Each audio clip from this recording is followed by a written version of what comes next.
You've been sitting there again, eyes closed, imagining that perfect life, the relationship that flows effortlessly, the career that lights you up, the abundance that makes you feel safe. You can almost taste it, almost touch it. For those precious minutes, it feels so real, so possible. Then you open your eyes and nothing has shifted. The same patterns, the same struggles, the same waiting game. Sound familiar? Here's what nobody wants to admit about visualization, and it might shake everything you think you know about manifesting. Visualization isn't actually creating your reality. In fact, it might be keeping your dreams at arm's length. I know that sounds backwards, especially when every spiritual teacher and manifestation guru tells you to visualize daily. But stick with me, because what I'm about to share could completely transform how you approach creating the life you want. The truth is, visualization without embodiment is just fantasy with better marketing. It's mental masturbation that feels productive but leaves you energetically empty. You're essentially training your brain to be satisfied with the imaginary version of your dreams rather than taking the uncomfortable steps to make them real. Your subconscious mind can't tell the difference between a vividly imagined experience and an actual one. So when you spend 20 minutes every morning visualizing your perfect life, your brain thinks you've already had it. Mission accomplished. Why would it motivate you to actually pursue something you've already experienced?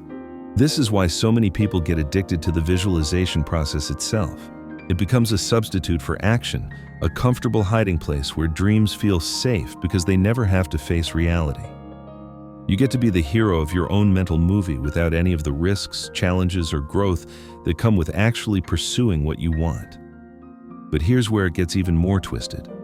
The more you visualize something, the more attached you become to that specific outcome. You're not just imagining abundance anymore. You're imagining abundance that looks exactly like this, with this person, in this house, with this amount in your bank account. You've created a prison of specificity that the universe can't match, because real life is messier, more surprising, and infinitely more creative than your limited imagination. You're essentially telling the quantum field, I'll only accept my good if it comes wrapped in this exact package. Meanwhile, opportunities that don't match your mental image pass you by unnoticed. The job that could lead to something incredible gets dismissed because it doesn't match your visualization. The person who could be your perfect partner gets overlooked because they don't fit your imagined type. So what's actually happening when you visualize? You're creating a gap, an energetic split between who you are now and who you think you need to become.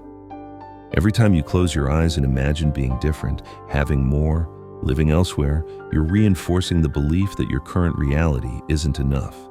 You're programming yourself to live in a constant state of not here, not now, not this. Your visualization practice becomes a daily reminder of everything you don't have. Think about it. If you already were the person living your dream life, would you need to visualize it? Would someone who's genuinely abundant spend time every day imagining abundance? Would someone in a loving relationship need to visualize love? Of course not. They'd be too busy living it, embodying it, expressing it naturally through their choices and presence. This is where most people get lost in the spiritual marketplace. They're sold this idea that manifestation is about getting something external, about changing their circumstances. But the real secret, the thing that actually works, is about changing who you are from the inside out. It's not about visualizing a different life. It's about becoming a different person who naturally attracts a different life. The people who seem to effortlessly manifest what they want aren't spending hours visualizing. They're not scripting or journaling or creating vision boards. They've done something much more radical. They've decided to become the type of person who already has what they want, regardless of their current circumstances. They've shifted their identity at such a deep level that their external world has no choice but to match their internal state. This is what I call identity shifting, and it's the complete opposite of visualization. Instead of imagining a future version of yourself, you start embodying that version right now, today, with what you have. Instead of visualizing abundance, you start making abundant choices with your current resources. Instead of imagining confidence, you start speaking and moving like someone who trusts themselves completely. But here's the part that makes people uncomfortable. This requires you to give up the story that you're not ready, that you don't have enough, that you need more preparation or healing or growth before you can be who you want to be. It asks you to stop using your current circumstances as an excuse for not living at your highest potential. It demands that you close the gap between who you are and who you're becoming by simply choosing to be that person now. Most people would rather spend years visualizing their perfect life than spend one day actually living like the person who would create that life. Why? Because visualization is passive. It lets you stay comfortable while feeling like you're doing something productive. Identity shifting is active. It requires courage, vulnerability, and the willingness to be seen as someone who's claiming a bigger version of themselves before the world validates it. When you visualize, you're essentially saying, "Someday I'll be worthy of this life." When you embody, you're declaring, "I'm already worthy, and I'm going to prove it through my choices." The first approach keeps you waiting. The second approach starts creating immediately. But let's get practical about what this actually looks like, because identity shifting isn't about fake it till you make it. That's just another form of self-deception that eventually collapses. Real identity shifting is about aligning your thoughts, emotions, and actions with the person you're becoming. It's about asking yourself throughout the day, how would the version of me who already has this respond to this situation? Then actually responding that way, even when it feels uncomfortable or premature. If the abundant version of you would invest in that course, you find a way to invest. If the confident version of you would speak up in that meeting, you speak up. If the healthy version of you would choose the salad, you choose the salad. Every decision becomes an opportunity to vote for the identity you're creating. And here's what's fascinating. The universe doesn't respond to your visualizations or your affirmations. It responds to your decisions. It mirrors back the version of yourself that you're actually being, not the version you're imagining. Your external reality is always a perfect reflection of your internal identity, not your wishes or hopes or dreams.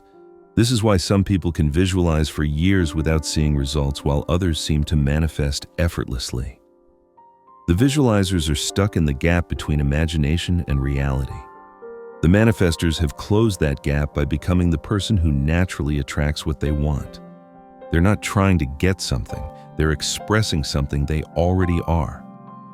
Now, I can hear some of you thinking, but visualization worked for me before. I visualized my current job and then I got it. And you might be right. But I'd argue it wasn't the visualization that created the result. It was the clarity about what you wanted that helped you recognize opportunities when they appeared. The visualization might have helped you get clear, but it was your actions and energy shifts that actually created the outcome. The problem with giving credit to visualization is that it keeps you dependent on a technique rather than empowering you to embody the energy that actually attracts what you want. It makes manifestation seem like something you do rather than something you are.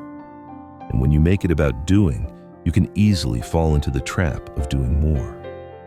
More visualizing, more affirming, more scripting, more techniques. You become a spiritual consumer rather than a conscious creator. But when you understand that manifestation is about being, everything simplifies. You stop looking for the next method or technique and start asking the only question that matters. Who do I need to become to naturally attract this into my life? Then you start becoming that person, one choice at a time, one conversation at a time, one moment at a time. This doesn't mean visualization is completely useless.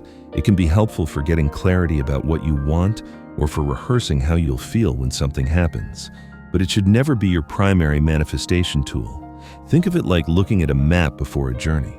The map helps you understand where you're going, but it doesn't take you there. Only walking does that. Only embodying the journey creates the destination. So what would happen if you stopped visualizing your dream life and started living it? What if instead of imagining confidence, you started making confident choices today? What if instead of visualizing abundance, you started treating your current resources as more than enough? What if instead of picturing love, you started loving yourself and others more fully right now? So what would happen if you stopped visualizing your dream life and started living it? What if instead of imagining confidence, you started making confident choices today? What if instead of visualizing abundance, you started treating your current resources as more than enough? What if instead of picturing love, you started loving yourself and others more fully right now? This is where the real magic happens. Not in your imagination, but in your choices. Not in your meditation, but in your embodiment. Not in your future, but in this moment. Because this moment is the only place where transformation actually occurs. Your future self isn't created in some distant tomorrow. They're created right here, right now, through the decision to stop waiting and start being. The most successful manifestors I know have one thing in common. They don't visualize their goals, they embody them. They don't imagine their future self, they become their future self now. They understand that the gap between visualization and manifestation isn't time, it's identity. And identity can shift in an instant if you're willing to release who you think you are and embrace who you're becoming. But here's the challenge. Society is set up to keep you in a state of becoming rather than being. You're taught to visualize your goals, plan for the future, work toward your dreams. All of these approaches assume that what you want is somewhere other than here, someone other than now. They keep you perpetually reaching for something just out of grasp, rather than recognizing that everything you need is already within you. This is perhaps the most radical thing I can tell you about manifestation. You don't need to become anything you're not already. You just need to stop pretending you're anything less than what you are. You don't need to attract abundance. You need to stop acting like you're scarce. You don't need to find love. You need to stop withholding love from yourself and others. You don't need to become confident. You need to stop performing insecurity. Every quality you're trying to visualize into your life already exists within you. Visualization just keeps it at arm's length by making it something you need to imagine rather than something you can express right now. It's like having a treasure chest in your basement while spending your time drawing pictures of treasure chests. The real treasure isn't in your imagination, it's in your embodiment. So here's my challenge for you. For the next 30 days, stop visualizing completely. Instead of spending time imagining your perfect life, spend that same time asking yourself how the person living that life would show up today. Then show up that way. Instead of visualizing confidence, make one confident decision. Instead of visualizing abundance, make one abundant choice. Instead of visualizing love, express love in one tangible way. Watch what happens when you stop trying to manifest your future and start embodying it. Watch how quickly your external world begins to match your internal state when that state is no longer just imagined, but actually lived. Watch how much more powerful you feel when you're creating from being rather than trying to get from wanting. This isn't about positive thinking or fake optimism. This is about aligning your energy with your intentions so completely that manifestation becomes inevitable rather than hopeful. It's about closing the gap between who you are and what you want by recognizing that who you are is already everything you need. The version of you living your dream life isn't some future possibility you need to visualize into existence. They're a present reality you need to step into. They're not waiting for you in tomorrow. They're waiting for you in this moment, in this choice, in this breath. The only question is whether you're ready to stop imagining them and start being them. Because at the end of the day, manifestation isn't about creating a life you've never had. It's about remembering the life you've always been worthy of and finally having the courage to live it. Not in your mind, but in your reality. Not someday, but today. Not through visualization, but through embodiment. Not by imagining who you could become, but by being who you already are. The life you keep visualizing isn't coming to you. You're going to it, one authentic choice at a time. And that journey doesn't start in your meditation cushion. It starts the moment you decide that the person you're becoming is more important than the person you've been. That's when visualization stops being a substitute for living and starts being what it was always meant to be. A brief glimpse of who you're finally ready to become right here, right now, in this beautiful, messy, imperfect, perfect moment called your life. Stop visualizing your dreams. Start living them. The universe is waiting not for your imagination, but for your embodiment. And that embodiment can begin with your very next choice.